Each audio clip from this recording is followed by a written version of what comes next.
علمتنا إنك أنت العليم الحكيم है याद मुझे नुक्ता-ए सलमान खुशाहंग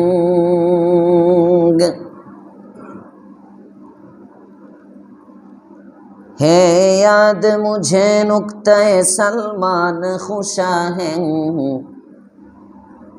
दुनिया ने ही मर्दान जफा कश के लिए तंग चीते का जिगर चाहिए शाही का तजस्सुस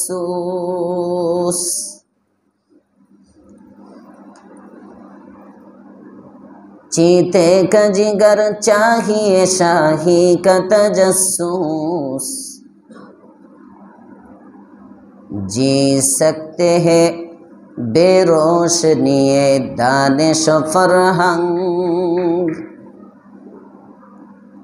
जी सकते हैं बेरोशनी दानिश फरहंग कर बुलबुल ताऊस की तकलीद से तौबा कर बुलबुल ताऊस की तकलीद से तौबा बुलबुल फ़क़त आवाज़ है ताऊस फ़क़त रंग बुलबुल फ़क़त आवाज़ है ताऊस फ़क़त रंग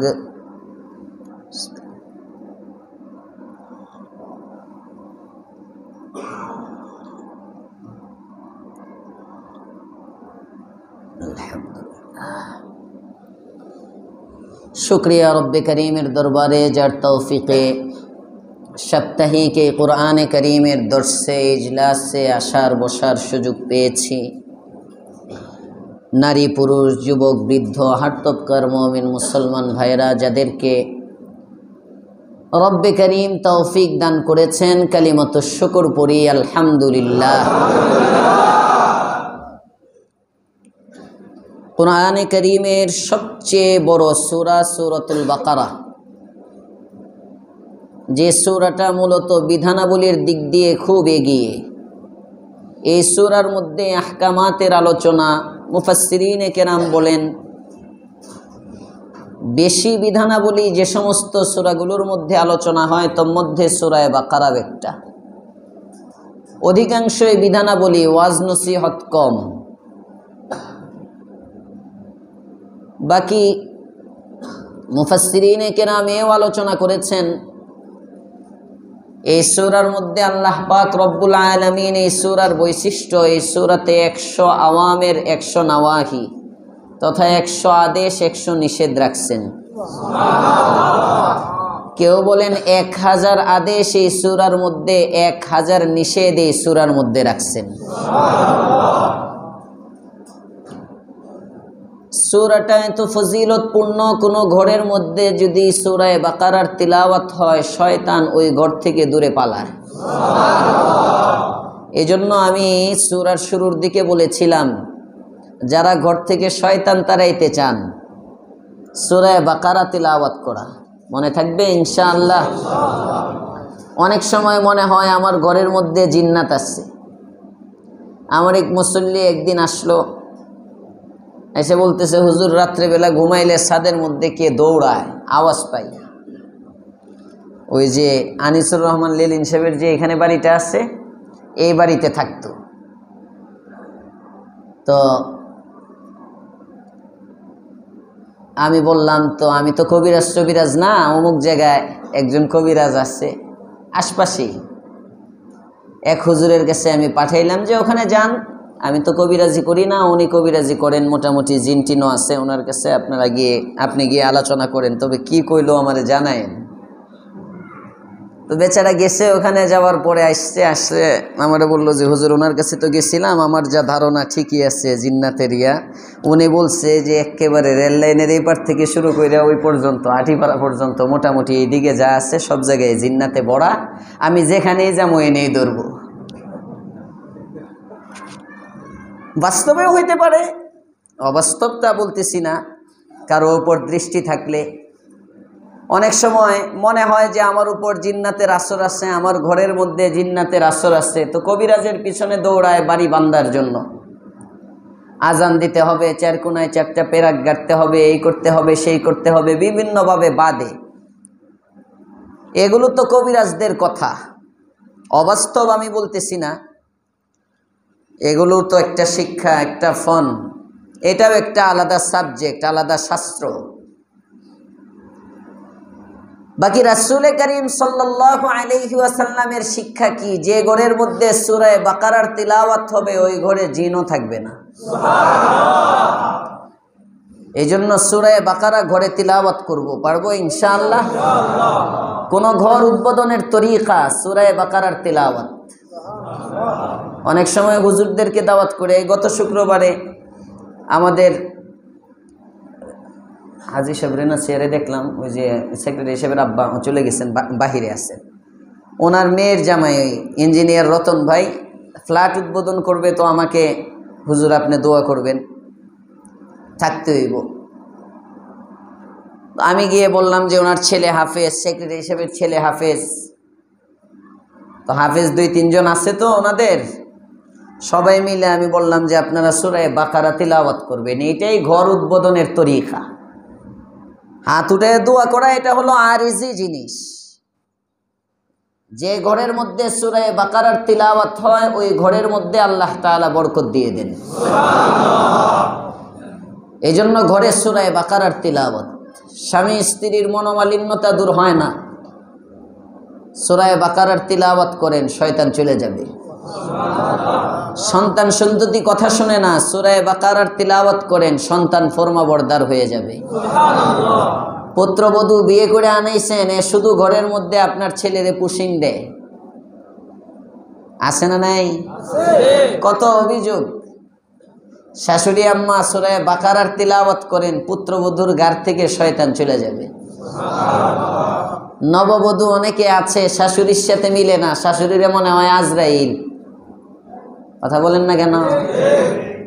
সূরা বাকারার তিলাওয়াত করেন বোন, দেখবেন আপনার শাশুড়ি আপনার প্রতি নরম হয়ে যাবে। আরো আসতে কোন সুবহানাল্লাহ। হুজুর এটির সুবহানাল্লাহ আগে বলে রাখছিলাম তো স্ট্রোকে, এই জন্য আস্তে আস্তে বলতেছি। সুবহানাল্লাহ বললে লস নাই তো? সুবহানাল্লাহ পুরান হয় না তো? পুরান হয়? আল্লাহ আমাদেরকে জিকির বেশি বেশি করার তৌফিক দান করেন, বলেন আমিন। সূরা বাকারার গুরুত্বপূর্ণ একটা রুকু, সূরা বাকারার যে রুকুর তিলাওয়াত চলমান, এই রুকুর একটি ঘটনাকে কেন্দ্র করেই সূরার নামকরণ করা হয়েছে সূরাতুল বাকারা। বাকারাতুন শব্দের অর্থ হলো গাভী, গরু, গাভীর সূরা, গরুর সূরা। আরো অনেক আহকামাত, অনেক বিধিবিধান এখানে আছে, কিন্তু গরুর ঘটনার থেকে গরুর নামটা নিয়ে সূরার নামকরণ করা হলো সূরাতুল বাকারা। ঘটনাটা আল্লাহ তাআলা আয়াতে কারিমার শেষের দিকে উল্লেখ করবেন, ইঙ্গিত দিবেন। ঘটনার শুরুটা আল্লাহ তাআলা আয়াতের শেষের দিকে আনছেন, আর ঘটনার শেষটা আল্লাহ তাআলা আয়াতের শুরুর দিকে এনেছেন, উল্টা। আমরা কিচ্ছা শুরু করি শুরুর দিক থেকে না শেষের দিক থেকে? কোনো একটা গল্প শুরু হয়, ধারাবাহিকভাবে শেষ হয়, তাহলে এটা শুনে মজা পাওয়া যায়। তো এই গরুর ঘটনাটা আল্লাহ পাক রব্বুল আলামিন ঘটনার শুরুর অংশটা আলোচনা করছেন 72 নম্বর 73 নম্বর আয়াতে। ঘটনার শেষের অংশটা আলোচনা করছেন আল্লাহ তাআলা 67 নম্বর আয়াতে। উল্টায় দিছেন কেন? এটা বুঝাবার জন্যে কোরআন কোনো কিচ্ছা কাহিনীর কিতাব না, কোরআন গল্প শোনানোর জন্য আসে নাই। আমাদের কিছু কিছু মুসল্লি এরা তাফসীরের মধ্যে আসে কিচ্ছা শোনার জন্য। হুজুর টানটা কোন সময় দিব, ঘটনাটা কখন কইব। লাগাতার যদি দেখা যায় 2 সপ্তাহ 3 সপ্তাহ 4 সপ্তাহ 5 সপ্তাহ চলে যায়, কোনো ঘটনা নাই, হঠাৎ করে উনি নাই। আরেকজন যদি জিজ্ঞেস করে কিরে, অনেক দিন ধরে হুজুর খালি কথাবার্তা কয়, তফসির করে না। এখানে এমন হয়েছে আমি তা বলতেছি না, থাকতেও পারে 1-2 জন। অনেক দিন ধরে হুজুর তাফসির করে না, শুধু কথাবার্তা কয়। তাফসির কি? তাফসির হলো হুজুর একটা টান দিব, সুন্দর একটা ঘটনা বলবে, দিলকাশ, হৃদয় বিদারক, চোখের পানি একটু বের হবে, আমরা মনে করি এটা তাফসির। আমাদের দেশে ওয়াজ মনে হয় কিচ্ছা। কথা বলেন না কেন? তবে এখন আলহামদুলিল্লাহ উলামায়ে কেরাম বলতে বলতে বলতে বলতে এই ধারণা ভাঙতেছে। তারপরেও ভাঙছে কই? যারা কিচ্ছা কয় আর আজান দেয় 60,000 1 লাখ, এদের ফরমের মধ্যে তাও 3 দিন আগে পুরাটা পেড না করলে গাড়ির চাকা ঘুরে না। আজান শোনাইবো, গজল শোনাইবো, ভিতরে কিচ্ছু নাই। এদেরকে নেয় উম্মত 60,000 70,000 1 লাখ। আর উম্মতের আহলে ইলম কোরআন হাদিসের কথা শোনাবে, ওনাদেরকে গাড়ি ভাড়াটাও দিতে চায় না। হুজুর গরিব মাদ্রাসা, মাদ্রাসা গরিব, বাজারের বক্তা যখন আনে তখন আবার ধনী। আছে না নাই? আল্লাহ হেদায়েত দান করুক, বলেন আমিন। কোরআন আসলে ঘটনা বর্ণনার জন্য না, কোরআন কবিতা শেখানোর জন্যও না, কোরআন পদ্যের কিতাবও নয়, গদ্যের কিতাবও নয়। কোরআন হলো মাউইজা, উপদেশ। সুবহানাল্লাহ বলেন। কোরআনে কারীমের মধ্যে যতটুকু আলোচনা, যে ঘটনার যতটুকু আলোচনা, এই প্রত্যেকটা ঘটনার মধ্যেও আছে উম্মতের জন্য শিক্ষা। হযরত মুসা আলা নবীনা আলাইহিস সালাতু ওয়াস সালামের যুগ, বনি ইসরাইল মুসা আলাইহিস সালামের উম্মত, খুব গাড়তেরা জাতি। আল্লাহ পাক রব্বুল আলামিন লম্বা আলোচনা করেছেন, আপনারা শুনেছেন বনি ইসরাইলকে আল্লাহ তাআলা কি কি নিয়ামত দিলেন, ধারাবাহিকভাবে আলোচনা হয়েছে। এরপরে আলোচনা চলতেছিল নিয়ামতগুলো পেয়ে শুকরিয়া আদায় করার কথা। কথা বলেন ঠিক না বেঠিক? কারণ শুকরিয়ার দ্বারা নিয়ামত কমে। সবাই বলে নাই? শুকরিয়ার দ্বারা নিয়ামত কমে না বাড়ে? বাড়ে। কবি বলেন শুকরে নিয়ামত নেমতাত আফজু কুনাদ, শুকরে নিয়ামত নেমতাত আফজু কুনাদ, কুফরে নিয়ামত নেমতাত বাইরু কুনাদ। এই জুব্বাওয়ালা পিচ্ছি, মাত্র যে ঢুকছেন আপনি, বাবা আপনি সামনে আসেন, সামনে এসে বসেন। হ্যাঁ, সামনে এসে পড়েন। আপনি তো জওয়ান মানুষ, কোমরে ব্যথা আছে? হ্যাঁ, সামনে সামনে। জওয়ানরা পিছনে হেলান টেলান দেওয়া নেই। শুকরে নিয়ামত নেমতাত আফজু কুনাদ, কুফরে নিয়ামত নেমতাত বাইরু কুনাদ। কষ্ট পাইছেন? আল্লাহ তাআলা কোরআনে কারীমে এটা বলেন, লা ইন শাকারতুম লা আযীদান্নাকুম। সুবহানাল্লাহ বলেন। যদি তোমরা কৃতজ্ঞতা আদায় করো, অবশ্যই অবশ্যই আমি আল্লাহ নিয়ামত তোমাদের জন্য বৃদ্ধি করে দিব। সুবহানাল্লাহ। কৃতজ্ঞতা আদায় আমাদের মধ্যে নাই। ভাই কেমন আছেন কোয়েন না, এটা দিয়ে স্টার্ট। কথা বলেন ঠিক না বেঠিক? আমার এক মুরিদ আছে, জিজ্ঞেস করি গত 2 সপ্তাহ ধরে মাঝে মাঝে তার সাথে কথাবার্তা হয়, জিজ্ঞেস করি কেমন আছেন, কয় আল্লাহ যে হালতে রাখেন আলহামদুলিল্লাহ, কিন্তু মানে একটা দুঃখের শ্বাস শোনা যায় তার কথাটার মধ্যে, একটা দুঃখ দুঃখ ভাব। হ্যাঁ, এ যদিও বুঝায় না, আমি তো বুঝি। হ্যাঁ, এমনে করতেছে আমি তো শুকরিয়া আদায় করতেছি না। শুকরিয়া এটা সাংঘাতিক জিনিস। তোমার জবানের মধ্যেও, তোমার কথার মধ্যে, তোমার টনের মধ্যেও বোঝা যাবে না নারাজিগি, এটার নাম হলো শুকরিয়া। সাংঘাতিক জিনিস। আমি মুরিদের দিকে চায়া কইতেছি না, আরেক দিকে চায়া কইতেছি। আল্লাহু আকবার। মিয়াজি আসগর হোসেন সাহেব রহমাতুল্লাহ আলাইহি বহুত বড় আলেম ছিলেন। হযরত মুফতি শফি সাহেব রহমাতুল্লাহ আলাইহির ছেলে শেখুল ইসলাম আল্লামা তাকি উসমানী ইসলাম और हमारे आइली मसाइल কিতাব লিখছেন, 12 খণ্ডে না 10 খণ্ডে যেন। আমার কাছে আছে এই কিতাবটা, তো সবটি খণ্ড এখনো পড়ি নাই, নতুন কিনছি তো এই জন্য। এটা 9ম খণ্ডে, আমি যে কথাটা বলতেছি এটা 9ম খণ্ড পর্যন্ত। কয় খণ্ড যে কিনছিলাম মনে হইতেছে 10 খণ্ডই না 12 খণ্ড, এটা মনে নাই।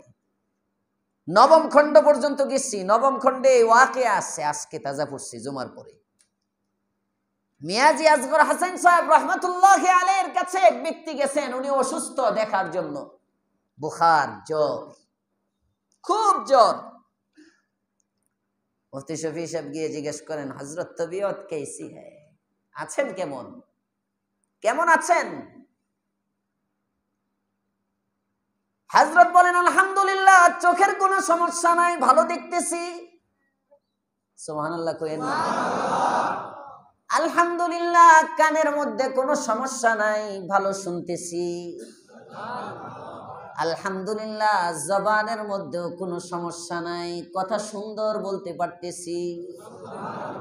আলহামদুলিল্লাহ, হার্টের মধ্যে কোনো সমস্যা নাই, হার্ট ভালো কাজ করতেছে। সুবহানাল্লাহ।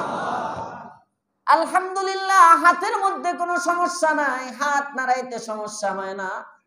আলহামদুলিল্লাহ, পায়ের মধ্যে কোনো সমস্যা হয় না, ভালো চলতে পারি। এই সবগুলো বলে তারপরে বলেন, একটু বুখার, জ্বর আছে, দোয়া করো যেন জ্বরটা আল্লাহ কমায় দেন। আহা, শুকরিয়া কিভাবে আদায় করতে হয়? আগে নিয়ামতগুলো সামনে আনা, তাহলে মনে হবে আল্লাহ হাজারো দুঃখের মধ্যে আমারে ভালো রাখছেন। সুবহানাল্লাহ। শুরুতে যদি জ্বরের দিকে যেহেন যায়, তখন মনে হবে আহারে আমারে আল্লাহ কত কষ্টে রাখছেন। নামাজ পড়ি, তাহাজ্জুদ পড়ি, 6 তাসবির আমল করি, 12 তাসবির আমল করি, ইবাদত তো কম বেশ ছাড়ি না, কিন্তু কি ইমতিহানে পড়লাম, কি ইমতিহানে পড়লাম। ইমতিহান না গজব, তালাশ করতে শুরু করে। না, আগে চিন্তা করো কত ভালোর মধ্যে একটা না অসুবিধা। সুবহানাল্লাহ। এটা শুকরিয়া আদায় করার তরিকা। কোন বান্দা যদি এইভাবে যদি কেউ ফিকির করে, দেখবে পুরা পৃথিবীটা তার জন্য জান্নাত। কথা বলেন ঠিক না বেঠিক? আল্লাহ বুঝবার তৌফিক দেন, বলেন আমিন। বনি ইসরাইল নিয়ামতের শুকরিয়া আদায় করবে দূরের কথা, এই জালেমরা শুকরিয়া আদায় না করে নাফরমানি করে। 1 নম্বর নাফরমানি, নিয়ামতের পরিবর্তন চাইলো, মান্না সালওয়া বাদ দিয়া আদা রসুন পেঁয়াজ। 2 নম্বর নাফরমানি, আল্লাহ পাক রব্বুল আলামিনের কথা মানবে বলে মানলো না, পাহাড় চাপা দিয়া মানাইতে হইল।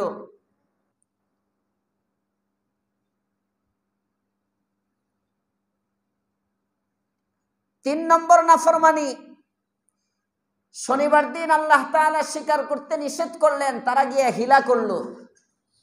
মানে আল্লাহ তাআলা যা বলেন, ডানে চলতে বলে বামে চলে। 4 নম্বর নাফরমানি, এক ঘটনাকে কেন্দ্র করে আল্লাহ তাআলা কুরবানি করতে বললেন, তারা গাড়তেরামি করে অহেতুক প্রশ্ন করল। প্রশ্ন 2 ধরনের হয়।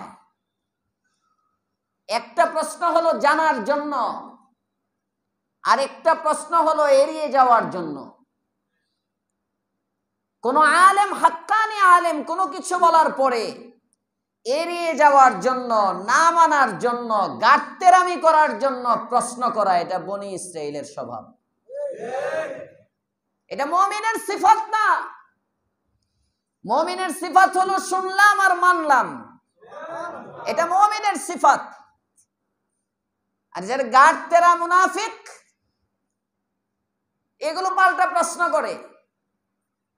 যেমন বনি ইসরাইলের মুনাফিক গুলো পয়গম্বর বলার পরে নবীর কাছে গিয়ে সওয়াল করে, নবী বলেন একটা গরু জবাই করো। ঘটনা কি? তাফসীরের কিতাবের মধ্যে আছে, আপন ভাই তার ভাইকে হত্যা করলো সম্পদের লোভে, মিরাস উত্তরাধিকারী পৈতৃক সম্পত্তি বেশি পাওয়ার জন্য আপন ভাই তার ভাইকে হত্যা করলো। কোন কোন মুফাসসিরিনে কেরাম বলেন না, ভাতিজা চাচাকে হত্যা করলো। ভাতিজা চাচাকে হত্যা করুক আর ভাই ভাইকে হত্যা করুক, হত্যা একটা হইল। কেন? সম্পদের জন্য, সম্পদকে কেন্দ্র করে। এই জামানায় কিছু মানুষ আছে না নাই, বোনদেরকে ঠগায়, বাইরে ঠগায়, নাই নাই নাই? বনি ইসরাইলের স্বভাব সম্পদ থেকে বঞ্চিত করা। ভালো মানুষের স্বভাব না এগুলো। সম্পদ বেশি পাওয়ার জন্য হত্যা করলো ভাইকে অথবা চাচাকে। হত্যার পরে আবার এই লাশটা সে নিয়ে কান্না করতে শুরু করলো, আমার ভাইয়ের হত্যাকারী কে আমি জানতে চাই, আমার চাচার হত্যাকারী কে আমি জানতে চাই।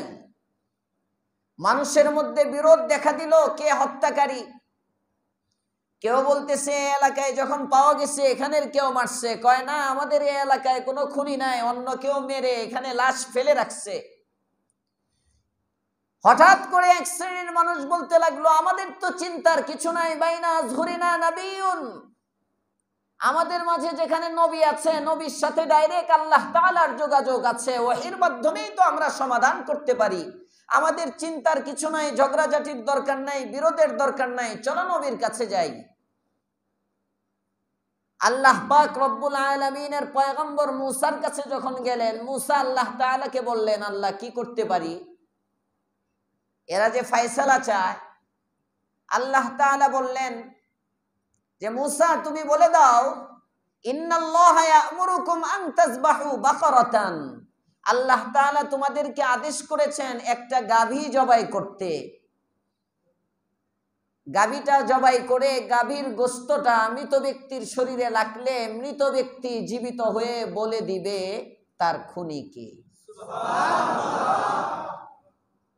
পারেন না? পারেন না? প্রশ্ন ছিল, আল্লাহ পাক রব্বুল আলামিন ডাইরেক্ট জানাইতে পারতেন, মূসাকে বলে দিতে পারতেন, এই মূসা হত্যাকারী সে। তো মৃত ব্যক্তিকে জীবিত করার দরকারটা কি হলো? আল্লাহ পাক রব্বুল আলামিন দেখাতে চাইলেন এখান থেকে শিক্ষা। ওই জামানায় কিছু লোক ছিল যারা মৃত্যু পরবর্তী জীবনকে অস্বীকার করত। আমাদের এই জামানায় কিছু লোক আছে মৃত্যুকে অস্বীকার করে না, কিন্তু মৃত্যু পরবর্তী জীবন মানে না। আমরা এখানে যারা আছি আমরাও অনেকে মানি না। হুজুর কি কোন এগুলো? আমাদের চলায় বোঝা যায় না আমরা মৃত্যু পরবর্তী জীবনে বিশ্বাসী। আমাদের আমল বলে না আমরা মৃত্যু পরবর্তী জীবনে বিশ্বাসী। কোন ব্যক্তি যদি মৃত্যু পরবর্তী জীবনে বিশ্বাসী হয়, এই ব্যক্তি নামাজ ছাড়তে পারে না। কোন ব্যক্তি যদি মৃত্যু পরবর্তী জীবনে বিশ্বাসী হয়, এই ব্যক্তি মিথ্যার দ্বারা জবান নাপাক করতে পারে না। কোন ব্যক্তি যদি মৃত্যু পরবর্তী জীবনে বিশ্বাস হয়, ওই নারী কখনো বেপরদায় চলতে পারে না। কোন ব্যক্তি যদি মৃত্যু পরবর্তী জীবনে বিশ্বাসী হয়, তাহলে ওই ব্যক্তি কখনো পরের হক লুণ্ঠন করতে পারে না। কোন ব্যক্তি, এক কথায় কোন ব্যক্তি মৃত্যু পরবর্তী জীবনে যদি বিশ্বাসী হয়, আল্লাহর হুকুম ছাড়া জীবন চালাইতে পারে না। আমরা চালাই না? চালাই না? আস্তে আস্তে কোন কেন? কোন চালাই? আল্লাহর হুকুমে চালাই না আল্লাহর নাফরমানি করি? আস্তে আস্তে কেন? জোরে বলেন, নাফরমানি করি না? করি না? আল্লাহ পাক রব্বুল আলামিন বলেন, নামাজ পড়ো। আমি ওয়াক্ত মতো নামাজ আদায় করি না। আল্লাহর পয়গম্বরের সুন্নাত আমার গালের মধ্যে আসে না। আল্লাহর পয়গম্বরের তরিকায় আমি জীবন কাটাই না। ইসলাম বলে হিজাবের সাথে চলো, তোমার চেহারা খুলবে না। কিন্তু আমি চেহারা প্রদর্শন করে করে বেড়াই, আছে না নাই? ইসলাম বলে 14 জন ছাড়া কারোর সাথে কথা বলা যাবে না, 14 জন নারী ছাড়া কাউকে দেখা যাবে না, কিন্তু আমি আমার মন মতো চলি। নাম দিয়ে দে হেকমত। হেকমত, যুবকের পাশে যুবতী বসা, নাম হইল এটার হেকমত। নাম কি? ইসলাম জিন্দা করনে কে লিয়ে হেকমত। ইসলাম জীবিত করার জন্য হেকমত। হুজুর পায়েল ওই ক্ষমতাটা, পরে পর্দার বিধান জারি করে দিব, আছে না নাই? মেয়ে সমস্ত হেকমতরে লাথি মারো। ইসলামের হুকুম লঙ্ঘন করে কোনো হেকমত নাই, এটার নাম মুনাফিকি।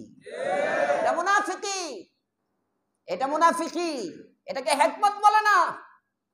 এতদিন পর্যন্ত আমরা, আমার একদিন একজনে বলতেছে, হুজুর দেখছেন নি অমুক দল অনেক আগায়া, রাজনীতি ওদের কাছ থেকে শিখা দরকার। একজন আমারে বলতেছে, নাম কমু না, রাজনীতি ওদের কাছ থেকে শিখা দরকার। হ্যাঁ, কিভাবে? যে বাইর হইতেছে হে অমুক দলের, যে বাইর হইতেছে সে অমুক দলের। আমি কইলাম রাজনীতি এদের কাছ থেকে শিখা দরকার নাই, মুনাফিকি শিখতে চাইলে এদের থেকে শিখা দরকার। মুনাফিকি। আমি রাজনীতি করব, যদি রাজনীতি আমি যে আদর্শ লালন করব, এই আদর্শের জন্য আমার জান যাইতে পারে, আমার জীবন যাইতে পারে, আমি রং বদলাইতে পারবো না। এটার নাম কোনো হেকমত না, এটা মুনাফিকি।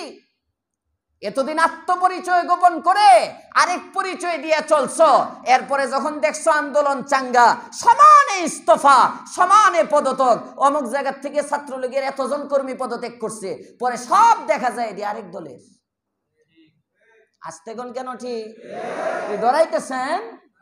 ডরাইন না যে, আপনার ময়মনসিংহে কয় ডরাইন না যে। মুনাফিকি আর হেকমত বুঝেন। মিথ্যা আবার কিসের হেকমত? বাতিলের সাথে তাল দেওয়া আবার কিসের হেকমত? জিজ্ঞেস করা হয়, পর্দার আইন করা হবে, নারীদের স্বাধীনতা, নারীদেরকে কি বোরকা পড়তে বাধ্য করা হবে? কয় না না না, কিসের হেকমত এগুলো? ইসলাম দলের নাম থেকে কাইটা তারপরে মেয়ে এরকম বাউতাবাজি করো। শতকরা 92% মুসলমানের ঈমান, ইসলাম আর আবেগ নিয়ে খেলার মতো অধিকার কাউকে দেওয়া হয় নাই। এজন্য উলামায়ে কেরাম বলে মাঝে মাঝে, এই সমস্ত দলের চেয়ে আওয়ামী লীগ ভালো, এই সমস্ত দলের চেয়ে বিএনপি ভালো। কথা বলেন ঠিক না বেঠিক? অনেকে কয় কি কি কি বিএনপি শরিয়া আইনে বিশ্বাস করে না, এরপরে হুজুররা তাদেরকে ভালো বলে, আমরা তো ইসলামকে বিশ্বাস করি। আরে বেটা, মুনাফিকের চেয়ে কাফের ভালো। বিএনপি যদি শরিয়া আইনে বিশ্বাস না করে, ওপেন তারা ঘোষণা দেয় আমাদের ইসলামিক দল না, আমরা ইসলামী আইনে বিশ্বাসী না, আমরা রাষ্ট্র ক্ষমতায় গেলে ইসলামী আইন, ইসলামী রাষ্ট্র ব্যবস্থা পরিচালনা করব না। হ্যাঁ, এতটুকু করব, 92% মুসলমানের দেশে ইসলাম বিরোধী কোনো কাজ আমরা বরদাস্ত করব না। এতটুকু চাই, এতটুকু হইলেও হোক। মওদুদের ইসলাম প্রতিষ্ঠা হওয়ার চেয়ে ইসলামের ক্ষতি না হওয়া অনেক বেটার। কেউ থাকলে রাগ করেন না। ইসলাম মদিনার ইসলাম চিনো। আল্লাহ আমাদেরকে বুঝার তৌফিক দাও, বলেন আমিন। মুনাফিকি, কোরআনে কারিমে সূরা বাকারার শুরুতে কাফের সম্পর্কে 2 আয়াত, মুনাফিক সম্পর্কে 17 আয়াত আল্লাহ দিয়ে বুঝাইছেন। কাফেরের চেয়েও মুনাফিক ক্ষতিকর। বলেন, কাফেরের চেয়েও মুনাফিক ক্ষতিকর। নাম দে হেকমত। এর নাম নাকি হেকমত। হেকমত পবিত্র একটা জিনিস। হেকমত কৌশল, এটা পবিত্র একটা জিনিস। রাসূলও মাঝে মাঝে হেকমত অবলম্বন করছেন, তবে আল্লাহর রসুলের হেকমতের মধ্যে কোনো নেফাক ছিল না, আল্লাহর রসুলের হেকমতের মধ্যে কোনো ধোঁকাবাজি ছিল না। জোরে কোন সুবহানাল্লাহ। কিসের হেকমত যে হেকমতের মধ্যে ধোঁকাবাজি? মনে থাকবে ইনশাআল্লাহ। হযরত মুসা আলা নবিয়িনা ওয়া আলাইহিস সালাতু ওয়াস সালাম বললেন, আমাদের সমাজের মধ্যে বলতেছিলাম কিছু মানুষ এখন আছে, আমাদের চলায় বোঝা যায় আমরা পরজগতে বিশ্বাসী নয়। কারণ আমরা যদি পরজগতে বিশ্বাসী হই, নাফরমানি করা যায় না। কথা বলেন ঠিক না বেঠিক? আজকে থেকে মরণ আছে না নাই? মরণ তো সবাই বিশ্বাস করে। মৃত্যু পরবর্তী জীবন আছে না নাই? আল্লাহর সামনে দাঁড়াইতে হবে তো, জীবনের প্রতিটি অংশের হিসাব দিতে হবে তো। আস্তে আস্তে বলেন কেন? প্রতিদিন 5 মিনিট করে শোয়ার সময় ভাববেন, রাতের বেলা যখন ঘুমিয়ে যাবেন, চক্ষু যখন বন্ধ করবেন, চোখ বন্ধ করার সাথে সাথে কিন্তু ঘুম আসে না। শুয়ে শুয়ে 5 মিনিট মুরাকাবা করেন, সোজা হয়ে শুয়ে পড়েন, চোখটা বন্ধ করে ভাবেন আমি লাশ হয়ে গেছি, আমার কাফনের কাপড় আমার শরীরের মধ্যে জড়ানো হয়েছে, এই তো 4টা তাকবীর দিয়ে আমাকে গোরস্থানের দিকে নিয়ে যাওয়া হয়েছে, এই তো অন্ধকার কবরের মধ্যে আমাকে রেখে দেওয়া হয়েছে, আমার আত্মীয় স্বজন, পাড়া প্রতিবেশী, পরিবার পরিজন সব আমাকে অন্ধকার কবরের মধ্যে রেখে একা একা মাটি চাপা দিয়ে চলে আসছে। এখন এই কবরের মধ্যে আমি আর কেউ নাই, কেউ নাই, আমার চেনা পরিচিত কেউ নাই। ঠিক এই মুহূর্তে 2 জন ফেরেশতা কবরের মধ্যে চলে আসছে, কেমন যেন আমাকে উঠে ফেলছে, আমাকে প্রশ্ন করতেছে মার রব্বুক, তোমার রব কে? ওয়ামা দীনুকা, তোমার দিন কি? ওয়ামা হাদার রাজুলুল্লাযী বুইসা ফীকুম, এই ব্যক্তিটাকে যাকে তোমাদের দিকে প্রেরণ করা হয়েছিল।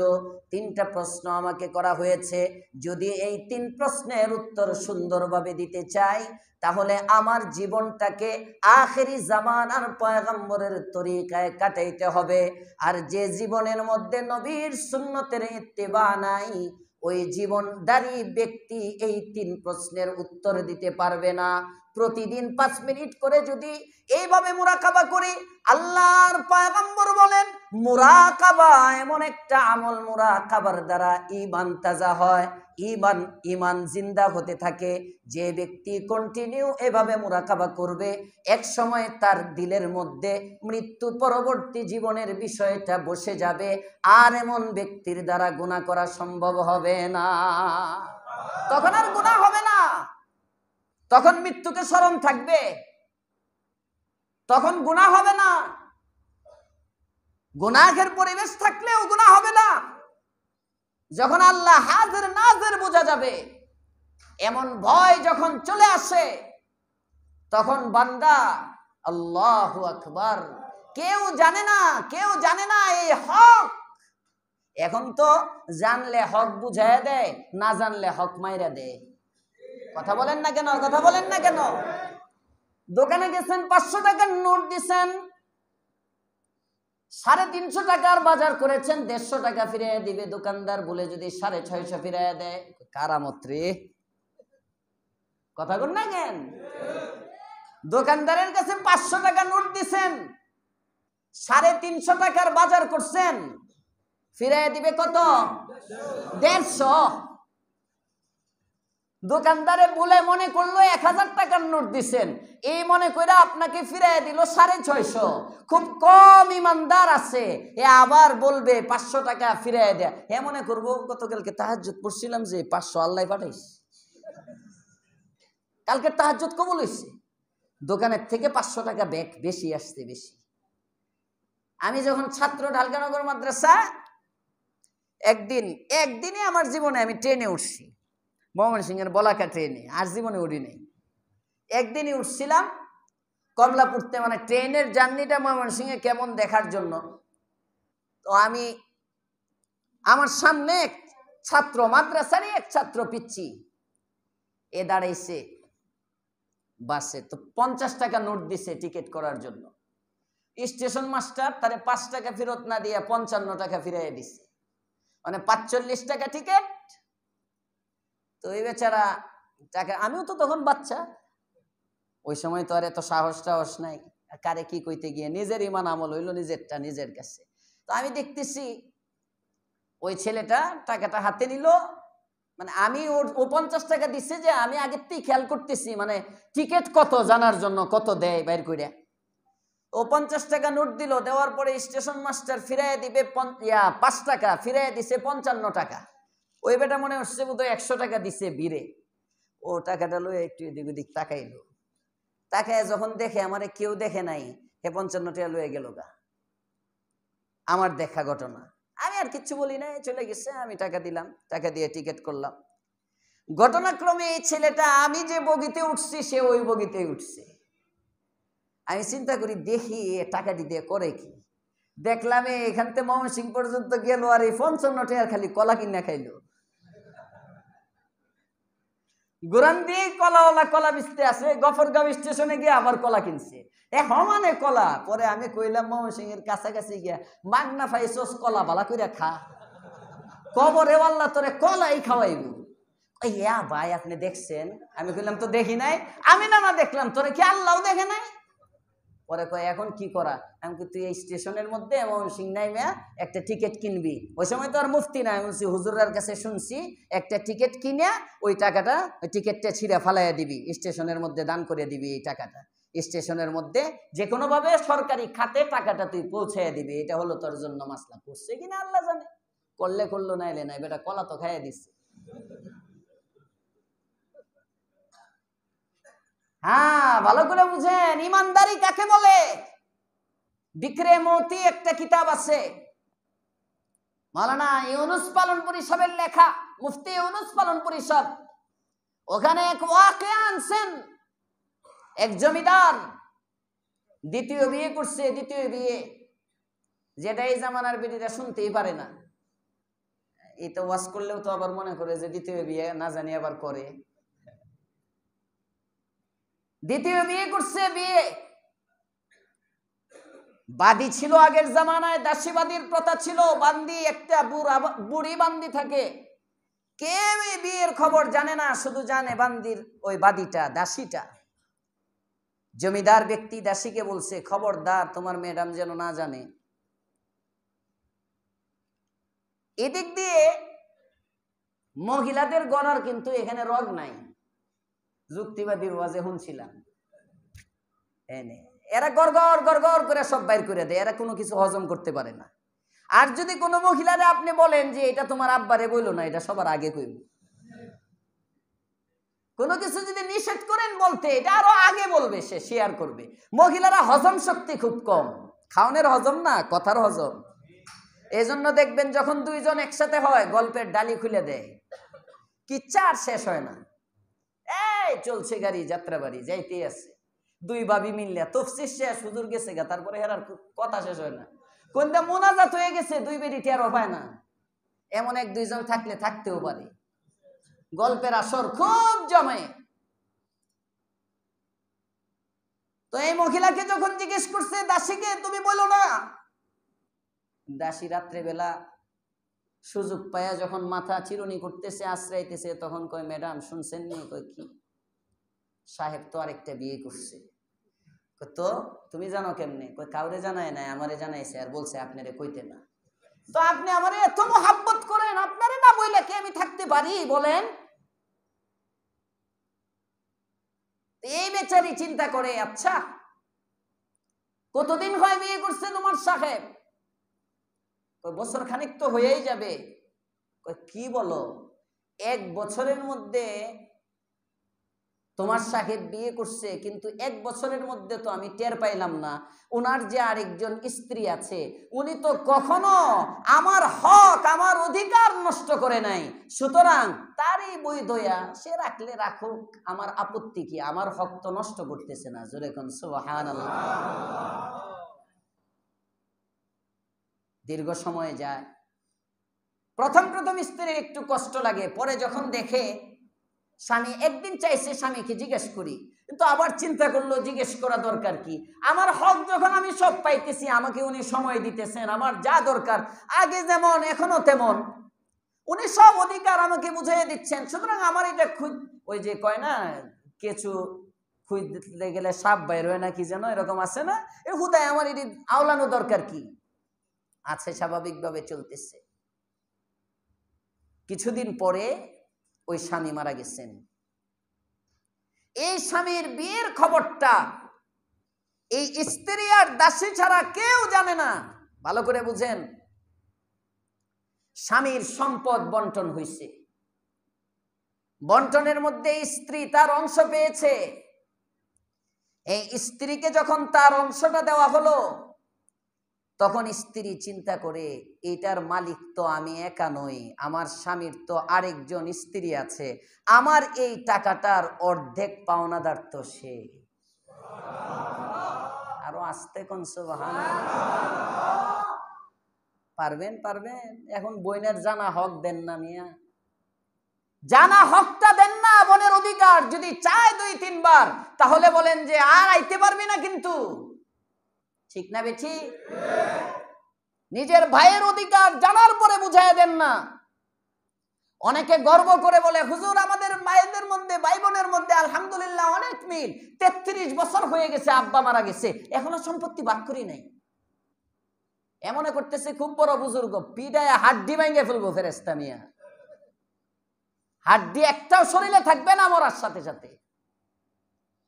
বাবা মারা যাওয়ার সাথে সাথে সম্পদ ভাগ করবা, তার পাওনা যার যার পাওনা তাকে দিয়ে দিবা।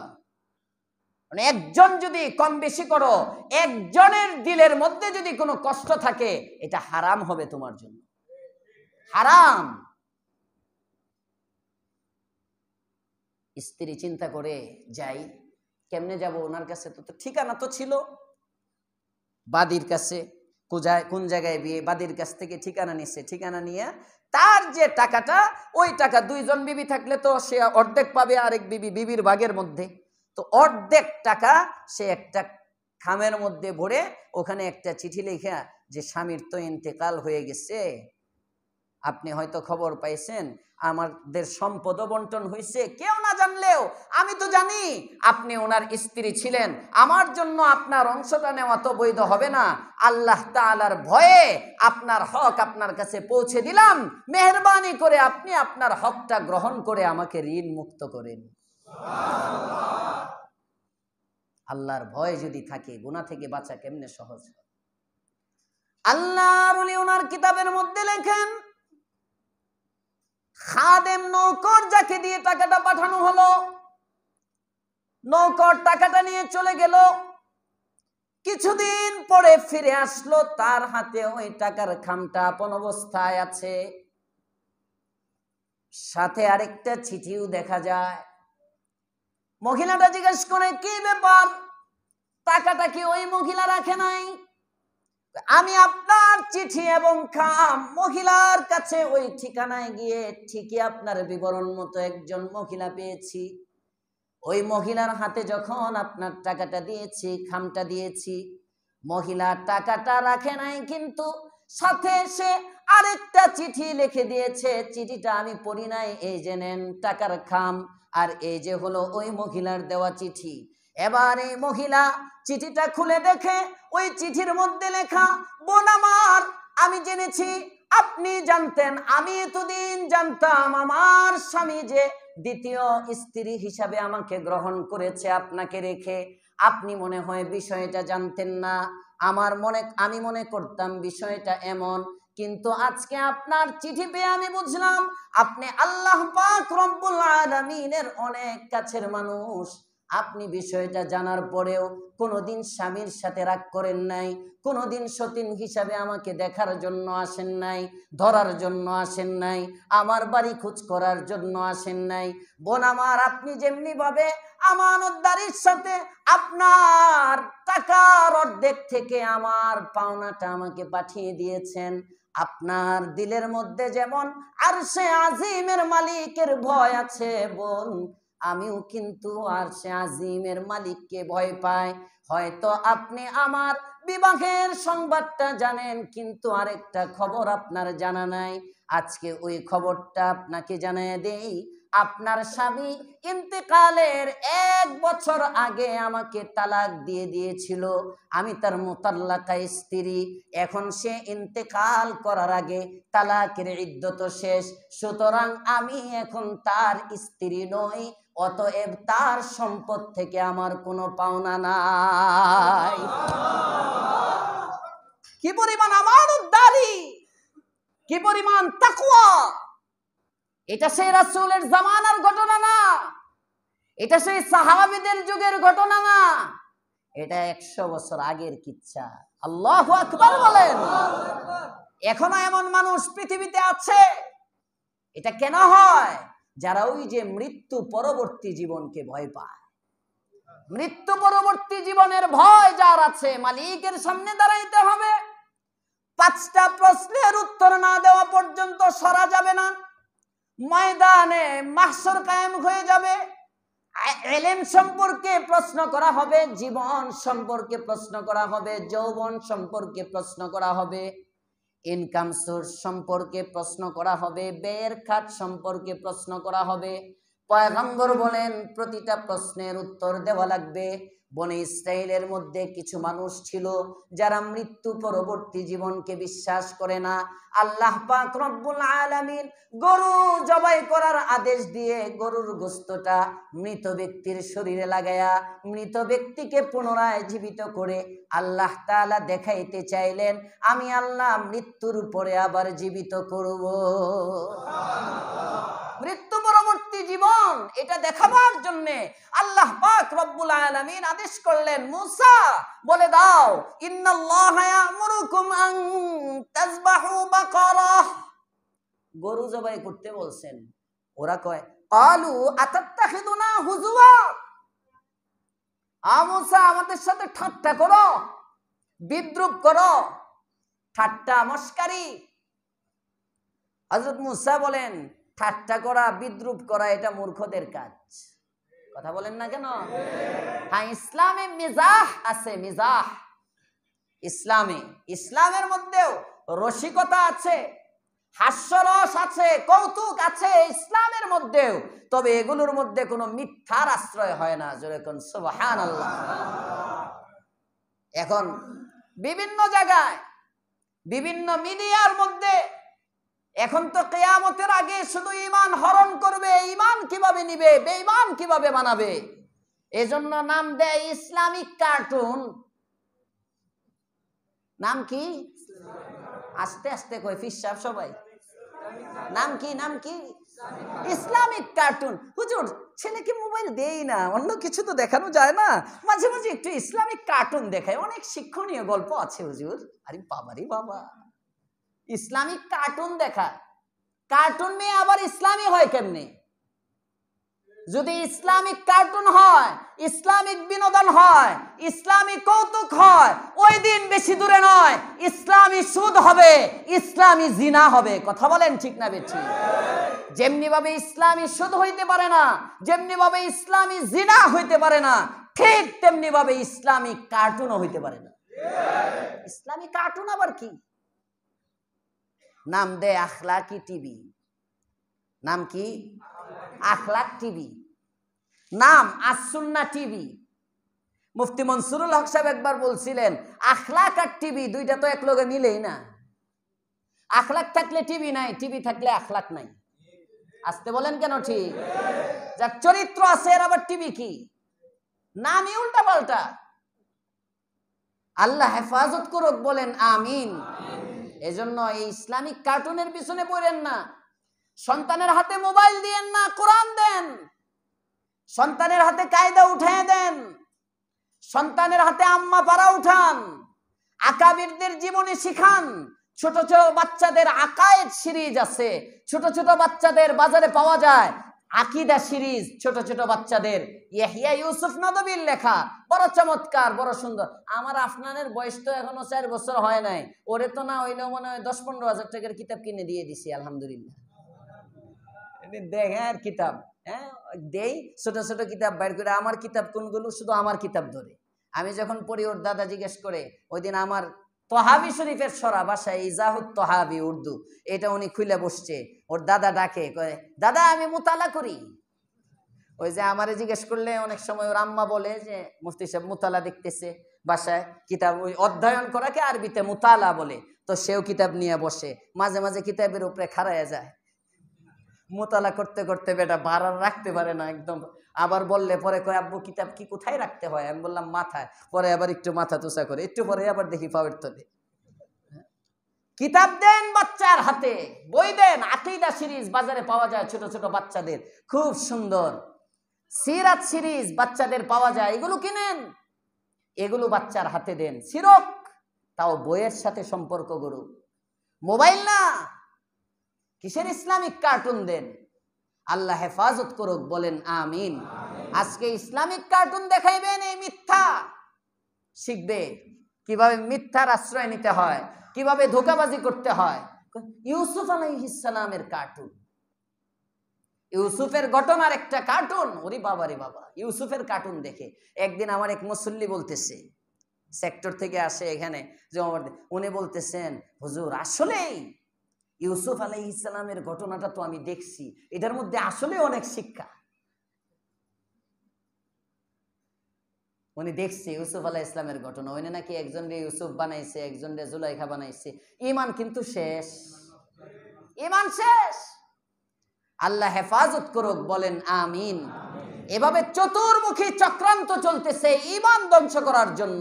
এগুলোর থেকে আমাদের বাঁচতে হবে। বাঁচার উপায় উলামায়ে কেরামের সোহবতে বসা, আলেম উলামার সাথে সম্পর্ক গড়া। পারবো ইনশাআল্লাহ? আল্লাহ তৌফিক দেন, বলেন আমিন। মুহতারাম হাজিরিন, মৃত্যু পরবর্তী জীবন ইসলামের মধ্যে কৌতুক আছে, হাস্যরস আছে, তবে মিথ্যার আশ্রয় নিয়ে নয়। ইয়ার কি করেও মিথ্যা বলা কবিরা গুনাহ। ইয়ার কি করেও যদি মিথ্যা বলেন কবিরা গুনাহ। মনে রাখবেন, আপনি একজনকে একটা মেসেজ দেওয়ার জন্য, শিক্ষা দেওয়ার জন্য, কথার কথা বক্তারা কি করে, এটা মেসেজ দেওয়ার জন্য আপনি নিজে বক্তা না, কিন্তু বক্তা সাজলেন। বক্তা সাইজা 3 মিনিট 4 মিনিট 5 মিনিটের একটা, এটারে কি কয়? কন্টেন্ট নাকি? আরে আবু সাইদ কো, কেউ জানো না তোমরা কি বানায় বানায় যে দেয় ইউটিউবে? কন্টেন্ট না কি যেন বলে ইংরেজি, কি রে? হ্যাঁ, আরে টিকটক না, কন্টেন্ট।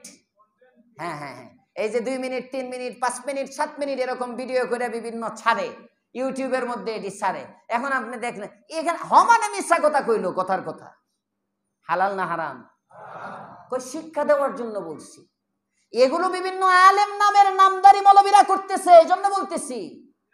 বিভিন্ন আলেম নামদারি উলামায়ে সু, জাহেল না, আওয়াম না, আলেমরা আজকে আপনাদের ঈমান কিনে নিয়ে যাইতেছে।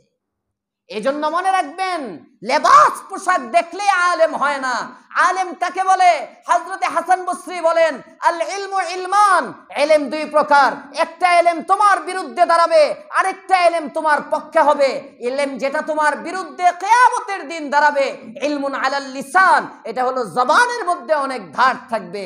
আরেকটা ইলম হলো ইলমুন ফিল কলব, কলবের মধ্যে যে ইলমের জায়গা হবে, এই ইলম তোমাকে আল্লাহ পর্যন্ত পৌঁছায় দিবে। এটা হলো প্রকৃত আলেম, যে নিজের সব দিয়ে দিতে পারে কিন্তু ঈমান আমল দিতে পারে না। হাক্কানি উলামায়ে কেরাম, কওমি উলামায়ে কেরাম, কওমিয়তের এটা শিক্ষা। কওমি ওলারা সব ছাড়তে পারে কিন্তু রাসূলের আদর্শ ছাড়তে পারে না। অনেকে অনেক অফার দেয় কওমি আলেমদেরকে। ওই যে নাজমুল হাসান কাসেমি সাহেব আছে আমার মাদ্রাসার পাশে, নাজমুল সাহেব গত জুমায় জামাতে ইসলামের বিরুদ্ধে বলার কারণে উত্তরা পশ্চিম থানার থেকে, মানে উত্তরা পশ্চিম থানার জামাতে ইসলামের যারা একদম জামাতে ইসলামের প্যাডের মধ্যে লেখা নাজমুল সাহেবের বিরুদ্ধে ওই মসজিদ কমিটির কাছে তারা লেখা পাঠাইছে। মসজিদের মেম্বার থেকে এরকম কথা বলা যাবে না। আজকে আমার মাদ্রাসার ছাত্ররাও এখানে ছিল, আমি খবর নিলাম জুমার পরে গিয়া, উনি মেম্বরের মধ্যে বইসা ওই চিঠি টুকরা টুকরা করে সিরিয়া সবার সামনে ফালাইয়া দিছে। আরো আস্তে কোন আল্লাহু আকবার। উলামায়ে দেওবন্দ কারো চাটুকারিতা করতে শিখায় না। উলামায়ে দেওবন্দ যেভাবে আওয়ামী লীগকে ভুল ধরেছে, বিএনপি কেও ছাড়ে না। ইসলামের নামে যারা রাজনীতি করে তারাও যদি ভুল করে, আকাবেরে দেওবন্দ কাউকে ছেড়ে কথা বলবে না। উলামায়ে দেওবন্দের কাজ হক জানানো। তুমি ইসলাম লাগায় ইসলামের নামে দান্দাবাজি করবা। যেমনি ভাবে আওয়ামী লীগের বিরুদ্ধে জনমত গঠন করেছে, তোমরা মনে করতেছো তোমরা জনমত তৈরি করেছো, না, আওয়ামী লীগের বিরুদ্ধে এই তাওহীদি জনতার জনমত গঠন করেছে 92% মুসলমানের দেশে উলামায়ে কেরাম। মঞ্চে যদি আওয়াজ তোলা হয় মিয়া, তোমার আমি সাবারিয়া দল লইয়া বাংলাদেশে জায়গা পাইবা না। সমস্ত মেম্বারগুলো থেকে যদি একযোগে জামাতে ইসলামের ভুলগুলো ধরায় দেওয়া হয়, তোমাদের সুফিগিরি চলবে না। তোমরা যতটুকু চলতে পারতেছো এটা উলামায়ে দেওবন্দের অবদান। মনে রাখবে, বাংলাদেশের মাটি এটা যেমন শিরিককে কবুল করে না, বেদাতকে কবুল করে না, এটা ইসলামের নামে কোন মওদুদি মতবাদ এই জমিন গ্রহণ করবে না। এই জমিন এটা উর্বর জমিন, এই জমিন হক ও হাক্কানিয়তের জমিন, এই জমিন হক ও হাক্কানিয়তের জমিন, এই জমিন 360 আউলিয়ার জমিন। এই জমিনে হকের বাকিরে কোনো কিছু খায় না। জোরে কোন সুবহানাল্লাহ। আল্লাহ বুঝার তৌফিক দাও, বলেন আমিন। মস্কারি আছে, কৌতুক আছে ইসলামে, তবে মিথ্যার আশ্রয় নিয়ে নয়। আল্লাহর রাসূল সাল্লাল্লাহু আলাইহি ওয়াসাল্লাম বাজারে গেছেন, বাজারে গিয়ে এক সাহাবী চোখের মধ্যে পিছন দিয়ে ধরছেন। আল্লাহর রাসূল ধরে যাতে লড়তে না পারে ভালো করে ধরছেন। ধরে আল্লাহর রাসূল কয়, এই গোলামটা কে কিনবা রে, কে কিনবা? সুবহানাল্লাহ বলবেন।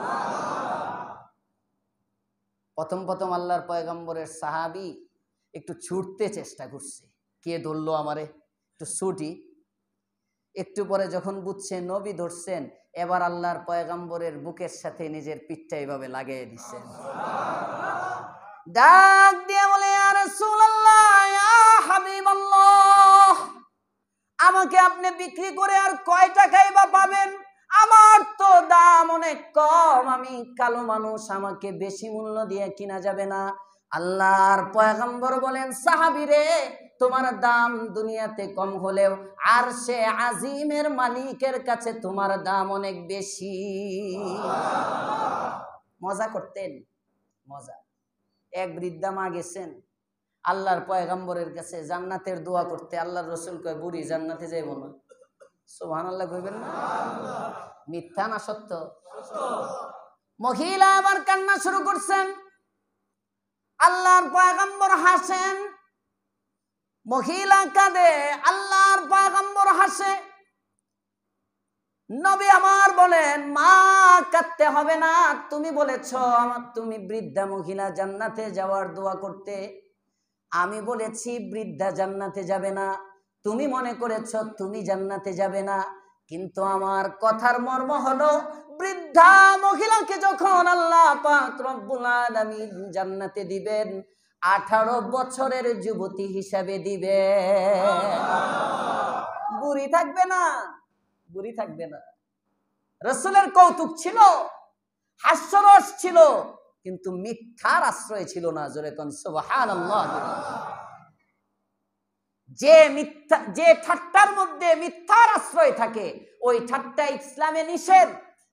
এজন্য বনি ইসরাইল বলে, আতাত্তাখিদুনা হুজুয়া, আমাদের সাথে কি তুমি ঠাট্টা করতেছো, মানে মিথ্যা কথা বলতেছো?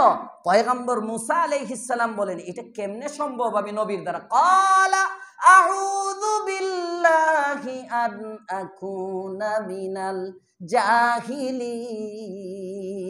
আমি জাহেল নই, আমি মূর্খ নই, আমি আল্লাহ তাআলার কাছে পানাহ চাই মূর্খতা থেকে। কারণ মিথ্যা মস্কারি, মিথ্যা বিদ্রুপ, মিথ্যা মিশ্রিত ঠাট্টা, এটা মূর্খদের কাজ, এটা নবীর কাজ হতে পারে না। আমি যা বলেছি তা বাস্তবই বলেছি। যখন কয়ে বাস্তব, এবার তারা বলে, ক্বালু দু'উ লানা রাব্বাক, আপনার রবের কাছে আহ্বান করেন। ইউবাইন লানা মা হি, গরু তো কতই আছে, সাদা সিধা একটা গরু যদি ওই সময় সাথে সাথে মাইনে নিত, জবাই করত, সহজ শরীয়ত। কিন্তু তারা কঠিন করতে গেল। তারা কঠিন করে কিভাবে? প্রশ্ন করে। প্রথমে বলে, আপনি রবকে বলেন গরু যে জবাই করব, গরুটা কেমন হবে? মানে এই কেমন দ্বারা প্রশ্নের উত্তর হলো, গরুর বয়সটা কেমন হবে? ক্বালা, আল্লাহ তাআলা মুসা আলাইহিস সালাম প্রশ্ন করলেন। আল্লাহ বলেন, ইন্নাহু ইয়াকুলু ইন্নাহা বাকারাহ লা ফারিদু ওয়ালা বিকর। বয়স জানাইলেন, একেবারে বৃদ্ধও না, আবার খুব জওয়ানও না, আওয়ানুম বাইনা যালিক, মাঝামাঝি বয়সের। ফাফআলু মা তুমারুন, যা আদেশ করছি তা করে ফেলো। মানে আল্লাহ বুঝাইলেন, এখনো করো, সহজ আছে, এখনো করো, সহজ আছে, বেশি প্রশ্ন করো না, বেশি প্রশ্ন করতে যাও না। তারা আবার প্রশ্ন করে, ক্বালু, বনি ইসরাইল তো সহজে খায় না, ঘুরায় খায়। উদউ লানা রাব্বাকা ইউবাইয়িন লানা মা লাউনুহা, রংটা কেমন? বয়স জানলাম, রং তো জানা হয় নাই মুসা, আল্লাহরে জিজ্ঞেস করো রং কেমন। আল্লাহ তাআলা বলেন, ক্বালা ইন্নাহু ইয়াকুলু ইন্নাহা বাকারাতুন সাফরা, হলুদ রং হবে, ফাকিউন লাউনুহা, গাঢ় হলুদ রং, তাসুরুন নাজিরিন, দেখলেই যেন আনন্দ দান করে। সুবহানাল্লাহ। কতগুলো শর্ত দিল, রংটা হলুদ হবে বলে ছেড়ে দিতে পারতেন, কয় না গাঢ় হলুদ। গাঢ় হলুদ আবার এমন হলুদ না দেখলে বমি বমি আসে, এরকম না, দেখলেই মন কারে, মানুষের নজর কারে, মানুষকে আনন্দ দান করে, দর্শককে মুগ্ধ করে, তাসুররু, মুগ্ধ করে, আন নাজিরিন, এমন রঙের হইতে হবে। আগের চেয়ে একটু কঠিন হলো না সহজ হলো? কঠিন। প্রশ্ন যত বেশি, শরীয়ত তত কঠিন। আর আমাদের শরীয়ত সহজ কেন? নবী বলতেন, সাহাবায়ে কেরাম মাইনা নিতেন। সুবহানাল্লাহ। বলতেন আর মাইনা নিতেন, একদম, এজন্য সহজ। আর হেনা গাটতেরামি করে আর কঠিন হয়। এবার তারা বলে, আচ্ছা রং জানলাম, বয়স জানলাম, বয়স জানলাম আর রং জানলাম, তার আরো কিছু গুণ তো বাকি রয়েছে। এই বয়সের এই রঙের গরু তো অভাব নাই, কোনটা নিব কোনটা নিব না, আর একটু ক্লিয়ার করলে ভালো হয়, আরেকটু ক্লিয়ার। ক্বালু উদউ লানা রাব্বাকা ইউবাইয়িন লানা মা হি, আমাদের ঐক্যমত্য কমিশনের মতো হইছে। এরা শুরুতে বইছে যে বিষয়গুলো ঐক্যমত হইব এটি রাখবো আর বেটি রাখবো না, এরপরে দিতে দিতে দিতে দিতে কত শর্ত দিন দিন বাড়তে। আসলে চা খাইতে মজা লাগে, জনগণের টাকা খরচ হয়তো এই জন্য গায়ে লাগে না, সব দিনে বাইরে নি দরকার, একেবারে বাইরে এতে ভাঙ্গে দেওয়ার দরকার। সব আল্লাহ হেফাজত করুক, বলেন আমিন। অযথা জনগণের টাকা পয়সা নষ্ট কোনো কাম নাই, সব আকাম চলতেছে দেশে। 1 বছর হয়ে গেছে, না জানের নিরাপত্তা, না মালের নিরাপত্তা, না দেশ স্থিতিশীল, না জনগণের অধিকার বাস্তবায়ন হইতেছে। কৃষকের অধিকার পাইতেছে না, শান নাই, ফসলের দাম নাই, কিচ্ছু নাই, সারা দেশ অস্থির। এরা বহুত কিছু করে লাইছে, আল্লাহ হেফাজত করুক, বলেন আমিন। বেশি কইলে কইব হুজুর বুধ আওয়ামী লীগ করে। হুজুরে কি আওয়ামী লীগ মনে হয় আপনাদের? আস্তে আস্তে কোন কে বিএনপি করি, কিছু কইলাম না। অন্তত ধরবো যেতে বুধ হুজুর জামাত করে, ধরক, আজকে জামাত খাইছে তো কিছু, জামাত মনে করলে ভালো। প্রশ্ন করে, ক্বালু উদউ লানা রাব্বাকা ইউবাইয়িন লানা মা হি, কষ্ট হইতেছে আপনাদের? স্টেশনে এসে বসছি কাছে। ইন্নাল বাকারা তাশাবাহা আলাইনা ওয়া ইন্না ইনশাআল্লাহু লামুহতাদুন, গরু তো আমাদের কাছে সাদৃশ্যপূর্ণ হয়ে গেছে বিষয়টা। আপনি এক কাজ করেন, আর একটু ক্লিয়ার করে দেন, যদি আল্লাহ চায় এবার আমরা পথ পেয়েই যাব। মুফাসসিরিনে কেরাম বলেন, আগের বার প্রথম প্রশ্ন করলো, আল্লাহ তাআলা উত্তর দিলেন, তাদের মনোপুত হলো না। দ্বিতীয়বার আবার প্রশ্ন করলো, আল্লাহ তাআলা উত্তর দিলেন, তাদের মনোপুত হলো না। এবার যখন ইনশাআল্লাহ বলে প্রশ্ন করলো, আল্লাহ উত্তর দিলেন, এবার তারা গরু খোঁজাত লেগে গেল। এটা ইনশাআল্লাহর বরকত, জোরে কোন সুবহানাল্লাহ। আগের বার ইনশাআল্লাহ বলে নাই, এজন্য গরু খুঁজাত লাগতে পারে নাই। পরের বারও ইনশাআল্লাহ বলে নাই, গরু খুঁজায় লাগতে পারে নাই। পরের বার যখন জিজ্ঞেস করছে গরুটা কি কেমন হবে, আর একটু বর্ণনা করেন, ইন্না ইনশাআল্লাহু লামুহতাদুন, যদি আল্লাহ চান তাহলে আমরা এই গরু পেয়ে যাব। এটা বলার পরে মুসা আলাইহিস সালাম আল্লাহকে বললেন, আল্লাহ এখন কি? বলে দাও, ইন্নাহু ইয়াকুল, আল্লাহ জানাইছেন, ইন্নাহা বাকারা, গরুটা এমন হবে, লা যালুলুন তুসিরুল আরদা, যার দ্বারা কোনো জমিনের মধ্যে চাষাবাদের কাজ নেওয়া হয় নাই, ওয়ালা তাসকিল হারসা, আবার এর দ্বারা কোনো ক্ষেত সেচন করাও হয় নাই, পানি সেচ করা হয় নাই। মুসাল্লামাতুন, গরুটা একেবারে নির্ভেজাল, লা শিয়াতা ফিহা, শরীরের মধ্যে কোনো দাগ দুগ নাই। এই সব গুণ। 1 নম্বর হলো মধ্যম বয়সের হবে, গাঢ় হলুদ বর্ণের হবে, এমন রং যে রং দর্শককে মুগ্ধ করে। 3 নম্বর, গরুর দ্বারা ক্ষেতের মধ্যে চাষাবাদের কাজ নেওয়া হবে না, পানি সেচার কাজ নেওয়া হবে না, গরুর শরীরের মধ্যে কোনো দাগ থাকবে না, রোগ ব্যাধি থাকবে না, এমন ধরনের একটা গরু জবাই করো। এতক্ষণে গিয়ে বলে, আল আনা জিতা বিল হক, এতক্ষণে তুমি সত্য নিয়ে আসছো, মানে বিশদ বিবরণ নিয়ে এসেছো। এবার তারা গরু খুঁজতে চাইলো, এই গরু কোথায় পাবে? কোথাও গরু পায় না। এক গুণ মিললে আরেক গুণ মিলে না, এক গুণ মিললে আরেক গুণ মিলে না, গুণ তো অনেক। খুঁজতে খুঁজতে খুঁজতে খুঁজতে যাইতেছে। ওদিক দিয়ে ওই জামানায় এক ব্যক্তি ছিল নেককার, তার ছিল একটা ছোট্ট বাচ্চা। ছোট্ট বাচ্চা যখন বাবা যখন মারা যাবে, এই লোকটা ছিল আবার গরিব মানুষ, বাচ্চাটা ছোট, বাবার ছিল একটা গরুর বাছুর। আমরা ময়মনসিংহে বাছুর কয়, ঢাকাতে কি বলে? বাছুরিতে, হ্যাঁ, আজালা, গোবৎস শুদ্ধ ভাষায় বললে, হ্যাঁ, এই গরুর বাছুর, এই আজালাতুন একটা ছোট্ট ছিল। বাবা চিন্তা করলো, আমি যদি এখন মারা যাই, আমার স্ত্রী, সেও নেককার মানুষ, বাহিরে যায় না, ডিজিটাল যুগের নারীদের মতো স্বামীর সম্পদ হেফাজতের জন্য বাইরে যায়, কারোর সাথে মারামারিও করতে পারবে না, চিল্লাপাল্লাও করতে পারবে না। আছে না কিছু মহিলা, ঘরের থেকে বাইরে মাঝে মাঝে ঝগড়া যখন লাগায়, পুরো এলাকা গরম হয়ে যায়। কথা বলেন না কেন? কথা বলেন না কেন? একেবারে পুরা দেখায় দে আমি পারি, কোনো কম না আমি বেডাইনের চেয়ে। তো বলিস এই বেটিটা তো দিনদার, আবার ছোট্ট বাচ্চা আছে, এই বাচ্চা তো বয়স হয় নাই, কেউ যদি তার এই বাছুরটা নিয়ে যায় কি করব? সে বুদ্ধি করে বাচ্চাটাকে কুলে করে নিয়ে গেল। তাফসীরে কুরতুবীর মধ্যে লেখে, বাচ্চাকে আর বাছুরটাকে সাথে করে নিয়ে বাছুরটাকে এক বনের মধ্যে, এক পাহাড়ের পাশে এক জায়গায় নীরব নির্জন জায়গায় নিয়ে বলে, আল্লাহুম্মা আস্তাউদিউকা হাযিহিল আজালা ইয়া আল্লাহ লিসসাবি, আমার এই শিশু বাচ্চাটার জন্য এই গরুর বাছুরটা তোমার কাছে আমানত রাখলাম। এই বইলা সে পাহাড়ের মধ্যে বাছুরটা ছেড়ে দিল। কার কাছে? খাওয়ানোর মালিক কে? আরো আস্তে গন, আল্লাহ পাক রব্বুল আলামিন এই বাছুরটাকে লালন পালন করে কুদরতি ভাবে বড় করতেছে।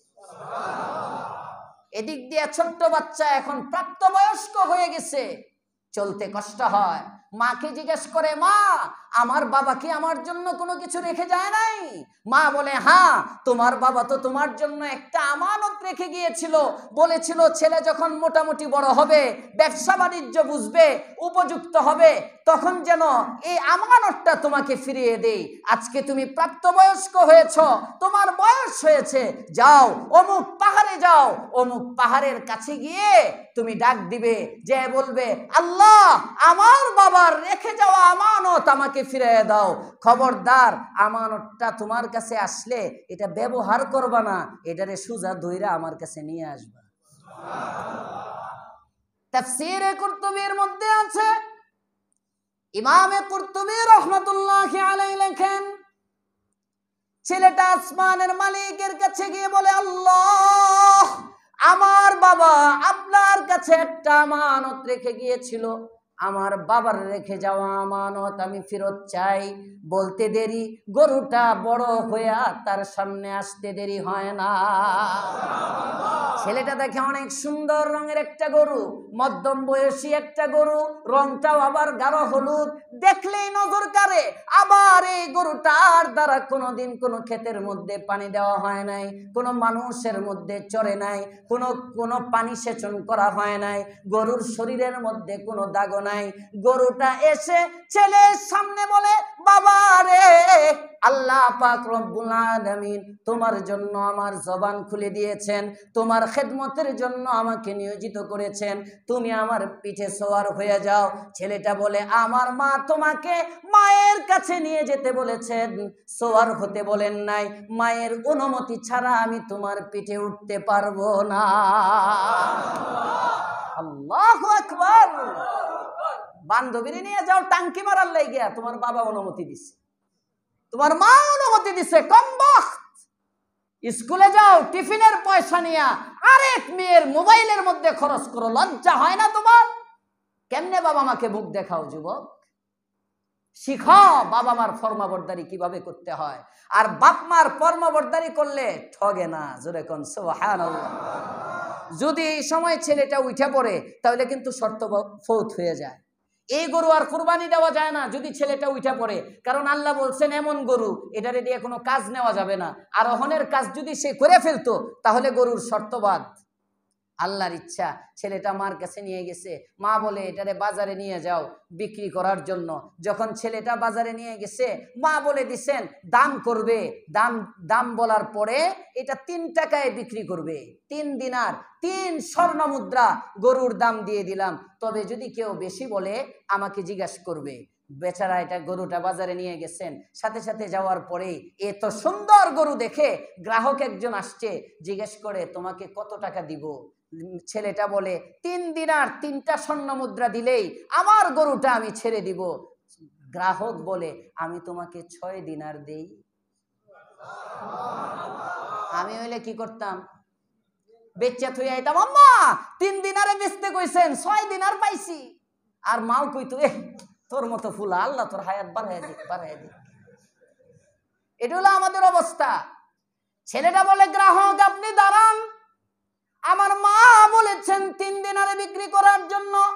বেশি যদি কেউ বলে মায়ের কাছে আবার জিজ্ঞাসা করতে বলেছেন। মায়ের অনুমতি ছাড়া আমি বিক্রি করতে পারবো না।